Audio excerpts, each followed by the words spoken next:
नमस्कार। जेसीईआरटी के DG school में आपका स्वागत है।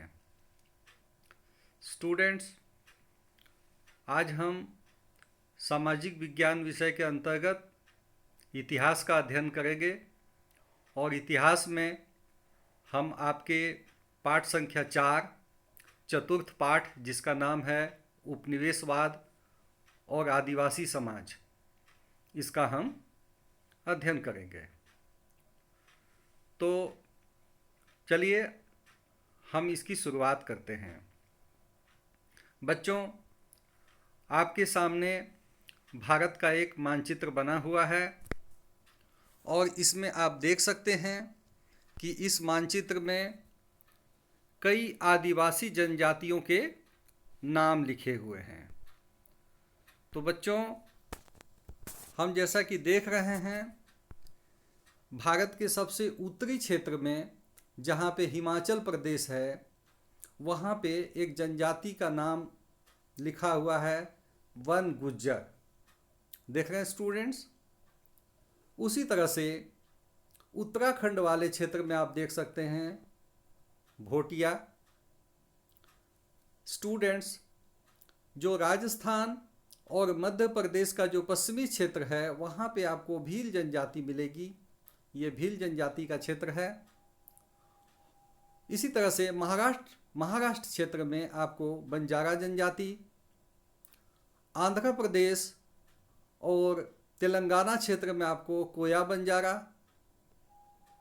और इसी तरह से आप देख सकते हैं कि पश्चिम बंगाल, झारखंड और उड़ीसा के कई क्षेत्रों में आपको उरांव, मुंडा, हो और संथाल जनजातियां मिलेंगी।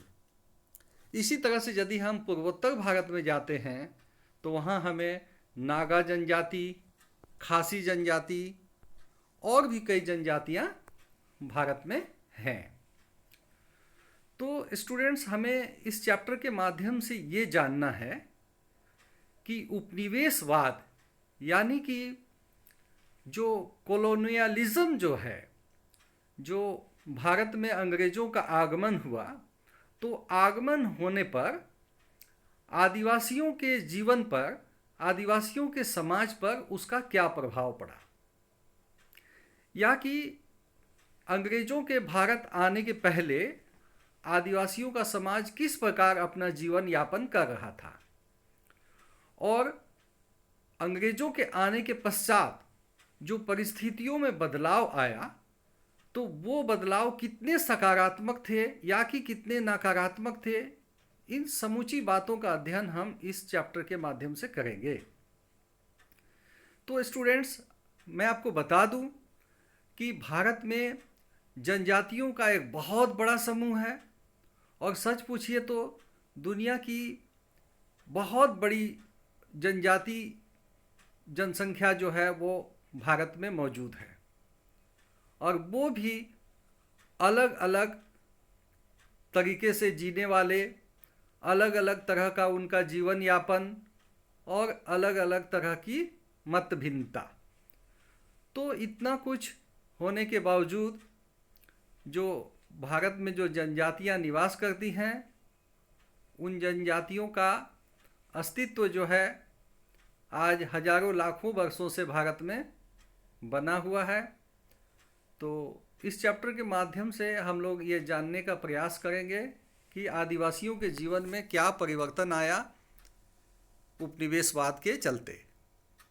तो इसी को हमें देखना है। स्टूडेंट्स, आप सीधे सीधे स्क्रीन पे फोकस कीजिए। देखिए, उपनिवेशवाद और आदिवासी समाज या आदिवासी जीवन। तो स्टूडेंट्स, मैं आपको बता दूं कि आपका जो चैप्टर नंबर 4 है वो पेज नंबर 44 से शुरू होता है और पेज नंबर 56 पे जाकर समाप्त होता है। तो चलिए बच्चों, आप लोग अपना पेज नंबर 44 को खोल लीजिए। और एक बात मैं बता दूं कि जब कभी भी आप वीडियो के माध्यम से अध्ययन कर रहे होते हैं तो टेक्स्ट बुक आपको निश्चित रूप से खोलकर सामने रखना है, और टेक्स्ट बुक को भी देखना है, वीडियो को भी देखना है। ठीक है बच्चों? तो चलिए, आप पेज नंबर 44 को आप खोलिए और वहाँ देखिए। चलिए, झारखंड का आदिवासी समाज बिरसा मुंडा को भगवान की तरह याद करता है। देखिए स्टूडेंट्स, अभी अभी तो हम संपूर्ण भारत की बात कर रहे थे। हम उत्तर से दक्षिण और पूरब से पश्चिम दर्जनों आदिवासी जनजातियों का हमने जिक्र किया, लेकिन अब हम सीधे झारखंड की बात कर रहे हैं। वास्तव में कहीं से तो शुरुआत करना है बच्चों, तो क्यों नहीं हम अपने राज्य से ही शुरुआत करें। तो चलिए, झारखंड का आदिवासी समाज बिरसा मुंडा को भगवान की तरह याद करता है। बिल्कुल, ये सही बात है। बिरसा मुंडा झारखंड के सर्वाधिक प्रसिद्ध आदिवासी क्रांतिकारी व्यक्तियों में से थे।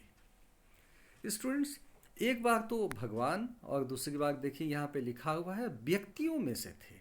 हाँ, ये बात सच है, क्योंकि जो व्यक्ति, जो इंसान के रूप में जन्म लेता है, वो तो इंसान ही कहलाएगा, वह व्यक्ति ही कहलाएगा। हाँ, उसके जो कर्म हैं, समाज को लेकर चलने की जो उसकी क्षमता है और जो उनका योगदान है, उस योगदान के चलते उन्हें हम भगवान के रूप में मानते हैं, भगवान के रूप में पूजते हैं, उनको एक महत्वपूर्ण स्थान देते हैं। तो ये भी सच है। ठीक है स्टूडेंट्स, चलिए, बिरसा एक ऐसे धर्म का प्रचार करना चाहते थे जो निस्वार्थ सेवा, सादा जीवन एवं उच्च आचरण पर आश्रित था। तो स्टूडेंट्स देखिए, जब हम जिस धर्म की यहाँ हम लोग बात कर रहे हैं, वो धर्म कोई ऐसा धर्म नहीं, कोई मजहब नहीं, बल्कि वो तो एक ऐसे धर्म की बात कर रहे थे जिसमें कि मनुष्य का जीवन कैसा होना चाहिए, निस्वार्थ सेवा वाला होना चाहिए, सादा जीवन होना चाहिए और उच्च आचरण होना चाहिए। ये बिरसा मुंडा का सोच था। वे जनजातियों के बीच से अंधविश्वासों का उन्मूलन करना चाहते थे। वाह, ये बिल्कुल ये सही बात है कि बिरसा मुंडा चाहते थे कि आदिवासियों में जो अंधविश्वास हैं, अंधविश्वास स्टूडेंट्स पहले भी थे और उपनिवेशवाद के समय भी था और सच पूछिए तो आज भी है। लेकिन जैसे जैसे शैक्षिक स्थिति बेहतर हो रही है, अंधविश्वासों का उन्मूलन तो हो ही रहा है। लेकिन आज से स्टूडेंट्स 125 साल पहले, आज से 120-125 साल पहले इस चीज़ के लिए, यानी कि अंधविश्वास के उन्मूलन के लिए बिरसा मुंडा जो हैं वो संघर्ष कर रहे थे। तो स्टूडेंट्स, अब आगे इसी तरह से आप फोकस किए रहिए, स्क्रीन पे रखिए। बिरसा का सर्वोच्च धर्म परोपकार था। बिल्कुल, बिरसा के धर्म का संबंध उनकी अपनी जनता की मुक्ति से था। वास्तव में स्टूडेंट्स, आदिवासी जो हैं स्वच्छंद जीवन जीते थे। उनके जल, जंगल और ज़मीन पे किसी का अधिकार नहीं था, उनका खुद का अधिकार था। वे जंगलों में जो जीवन यापन करते थे, वो सच पूछिए तो प्रकृति की गोद में थे। उनको ये भी नहीं कहा जाएगा कि वो जंगल के राजा थे, नहीं, वो जंगल के राजा भी नहीं समझते थे अपने आप को आदिवासी। वो सिर्फ प्रकृति के साथ जीना जानते थे। प्रकृति को बिना नष्ट किए कैसे जीवन जीना चाहिए, ये तो आदिवासी ही जानता है। आज भी आदिवासी समाज में स्टूडेंट्स आप चले जाइए, आप देखिए, वे कभी भी वन विनाश की बात नहीं सोचेंगे। उनके घरों में इतने उपस्कर, इतने फर्नीचर नहीं मिलेंगे कि जैसे मान लीजिए जितनी लकड़ियाँ उनके वनों में उपलब्ध है, उनके घर के आसपास उपलब्ध है, उनका जो है खुद का फॉरेस्ट है, उनका खुद का पेड़ है, वृक्ष है, लेकिन बावजूद वो लकड़ियों का उतना उपयोग नहीं करते, सिर्फ उतना ही उपयोग करते हैं जितना से कि उनका काम चल जाए। ठीक है, तो आदिवासी जीवन से तो हम प्रेरणा ले सकते हैं बच्चों। उनका जो जीवन है वो सादा होता है और उनकी आवश्यकताएं भी इतनी कम होती है कि प्रकृति से छेड़छाड़ नहीं के बराबर होता है। ठीक है, तो जब अंग्रेज भारत में आ गए तो हुआ ऐसा स्टूडेंट्स कि बहुत सारे जो फॉरेस्ट हैं, वो सिर्फ झारखंड की बात नहीं कर रहा हूँ, मध्य प्रदेश जो आज छत्तीसगढ़ का क्षेत्र है, वहाँ उड़ीसा के कई क्षेत्रों में बहुत सारे जो वन हैं उनको रिजर्व फॉरेस्ट घोषित कर दिया गया। और रिजर्व फॉरेस्ट घोषित करने से क्या हुआ स्टूडेंट्स, कि जिस जंगल को वो अपना निवास समझते थे, जिनको जहाँ जिनका कि वहाँ आश्रय था, जिस पे उनको उन जीवन यापन जिस पर चलता था, वो जीवन यापन एक तरह से छिन गया और उनको जो है एक तरह से वनों से बेदखल कर दिया गया। तो बस आप समझ सकते हैं स्टूडेंट्स कि बिरसा का संघर्ष किस लिए था। बिरसा ये नहीं चाहते थे कि वो दिल्ली में जाके राज करें, वो ये नहीं चाहते थे कि रांची और पटना में जा कर के जो है वो शासन चलाए, जी नहीं, ऐसा कुछ नहीं चाहते थे। वो बस यही चाहते थे कि उनकी जनता की मुक्ति हो, क्योंकि आदिवासियों की ज़मीन छीनी जा रही थी, आदिवासियों को वनों से बेदखल किया जा रहा था। तो ये सारी बातें जो है हम लोग इस चैप्टर में पढ़ेंगे।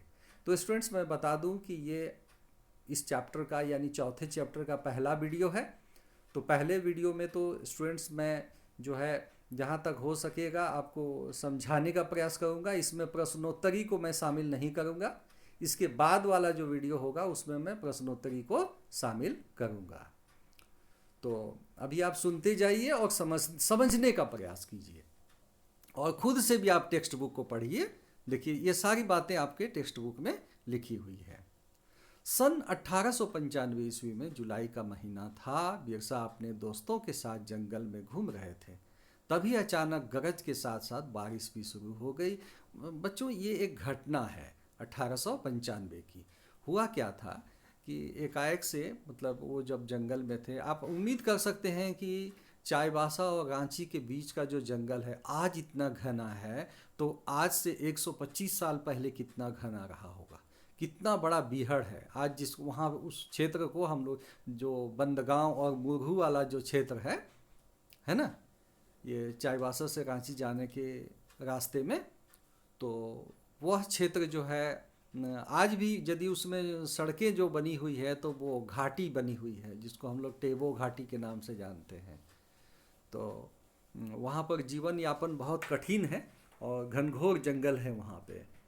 तो उन्हीं जंगलों की मैं बात कर रहा हूँ कि उन जंगलों में वो घूम रहे थे, तभी अचानक गरज के साथ साथ बारिश होती है और बिजली बिरसा पर गिर जाती है। तो बिजली का गिरना माने आकाशीय बिजली, है ना। लेकिन बावजूद इसके बच्चों उनकी जीवन रक्षा हो गई, मतलब उनको कुछ नहीं हुआ। तो इस घटना के बाद बिरसा ने खुद यह ऐलान किया कि उन्हें ईश्वर ने लोगों की रक्षा के लिए भेजा है। तो ये बहुत महत्वपूर्ण है बच्चों। अब संजोग से उनकी जीवन रक्षा हुई या आपकी मतलब ये एक तरह का चमत्कार था या जो भी हो, लेकिन बिरसा ने उस वक्त ही ये ऐलान किया कि उन्हें ईश्वर ने भेजा है अपने लोगों की रक्षा के लिए। ठीक है स्टूडेंट्स, तो हम लोग आगे बढ़ते हैं। आदिवासी समाज अपने आसपास हो रहे बदलावों और अंग्रेजी शासन के कारण पैदा हो रही समस्याओं से बेचैन थे। ये स्वाभाविक बात है कि आदिवासियों की जो जीवन शैली है, उनकी जो परंपरा है, उनका जो रहन सहन है, उनका जो खान पान है, वनों में जो उनका विश्राम है, उनमें जब खलल पैदा होने लगा, है ना। अच्छा एक चीज़ और जान लीजिए कि वनों में जो उनकी जो ज़मीन छीनी जा रही थी, उसको छीनने में सिर्फ अंग्रेज ही शामिल नहीं थे, बल्कि कुछ ऐसे लोग भी थे जिनको ज़मीन की भूख थी। ये वे दूसरे लोग थे जो झारखंड क्षेत्र के निवासी नहीं थे और उनको उनकी इच्छा थी कि वो ज़्यादा से ज़्यादा ज़मीन के मालिक बन जाए। तो आदिवासी जो होता है सहज और सरल होता है, उसे बेवकूफ़ लोग बना देते हैं। तो उस ज़माने में जब बिरसा, आज से 125 साल पहले, 125 साल पहले की बात मैं बता रहा हूँ, उस समय तो और भी सहज थे, शिक्षा का भी उतना वैसी कोई जागरूकता नहीं थी। तो उस परिस्थिति में आदिवासियों की बहुत सारी ज़मीन जो है ज़मींदारों ने छीन ली थी, व्यापारियों ने छीन ली थी। तो इससे जो है आदिवासी समाज अपने आप को पीड़ित महसूस कर रहा था और भूमि से वो बेदखल होता जा रहा था। तो चलिए देखिए, आदिवासी समाज अपने आसपास हो रहे बदलावों और अंग्रेजी शासन के कारण पैदा हो रही समस्याओं से बेचैन थे। उनकी परिचित जीवन शैली नष्ट होती दिखाई दे रही थी, आजीविका खतरे में थी। आजीविका क्या थी बच्चों? आजीविका के नाम पर सिर्फ वन से मिलने वाला जो उत्पाद होता है, बस वही था। वनों में मिलने वाला जो पत्ता है या लाह है या विभिन्न प्रकार के जो कंदमूल हैं, फल हैं, बस यही सब आजीविका था। और आजीविका का मतलब ये नहीं सोचिएगा कि वहाँ पे कोई डॉक्टर इंजीनियर तैयार हो रहा था, ऐसा नहीं, ऐसा कुछ नहीं था। क्योंकि शैक्षिक स्थिति उस वक्त तो और भी खराब थी और धर्म छिन्न भिन्न हो रहा था। देखिए स्टूडेंट्स, ये एक बहुत बड़ी बात है, धर्म छिन्न भिन्न हो रहा था। धर्म छिन्न भिन्न कैसे हो रहा था? धर्म छिन्न भिन्न इस प्रकार से हो रहा था कि एक तरह से जो उनका जो मूल धर्म है वो उसमें वो बने नहीं रह पा रहे थे, उस पर प्रभाव पड़ रहा था दूसरे लोगों का।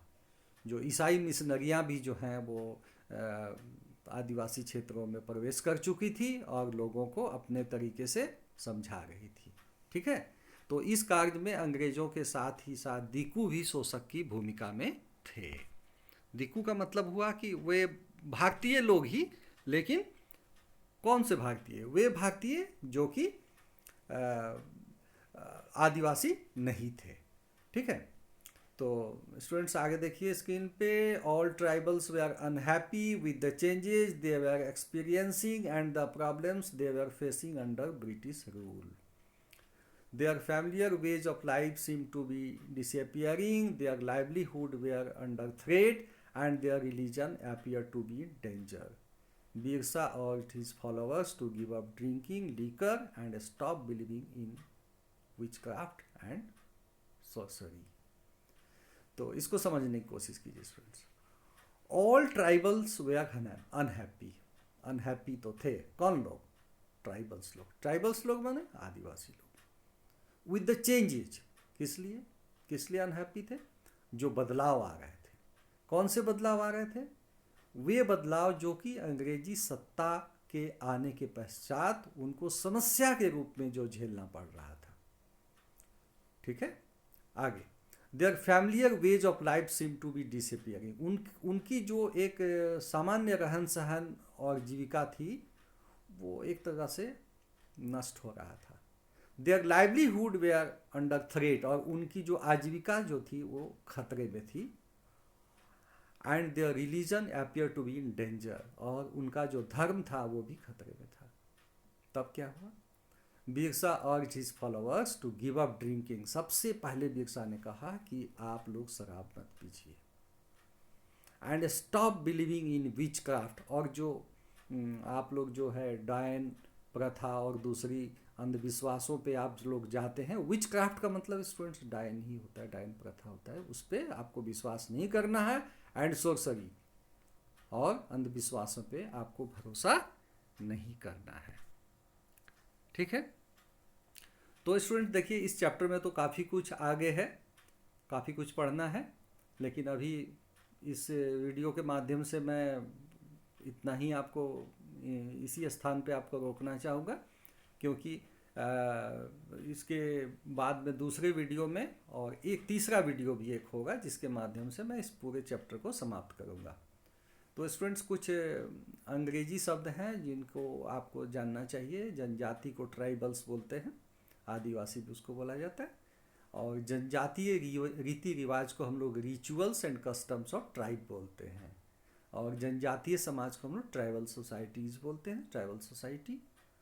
दीकुओं की गुलामी, दीकू के बारे में तो मैं बता दिया, तो इसको हम लोग बोलते हैं स्लेवरी ऑफ दीकूज, या दीकूज का मतलब आउटसाइडर्स होता है। ठीक है, जो झारखंड क्षेत्र के रहने वाले नहीं हैं तो भारतीय लेकिन झारखंड क्षेत्र के नहीं हैं। और जो नहीं तो हैं, लेकिन ऐसा नहीं है कि आदिवासी जो है वो सारे आउटसाइडर्स को खराब नहीं बोलते थे, वे उन लोगों को खराब बोलते थे जो कि उनकी भूमि को छीनने में अंग्रेजों का साथ देते थे, या फिर अंग्रेजों के सहयोग से जो आदिवासियों की भूमि को एक प्रकार से छीनने का प्रयास करते थे, हड़प लेने का प्रयास करते थे। तो उसके प्रति एक स्वाभाविक जो है वो आक्रोश था आदिवासियों में, है ना। डायन प्रथा और टोना का उन्मूलन, elimination of witchcraft and sorcery. तो एलिमिनेशन का मतलब उन्मूलन होता है, डायन प्रथा को हम लोग विचक्राफ्ट बोलते हैं और टोना को बोलते हैं सॉर्सरी बोलते हैं। ठीक है स्टूडेंट्स, तो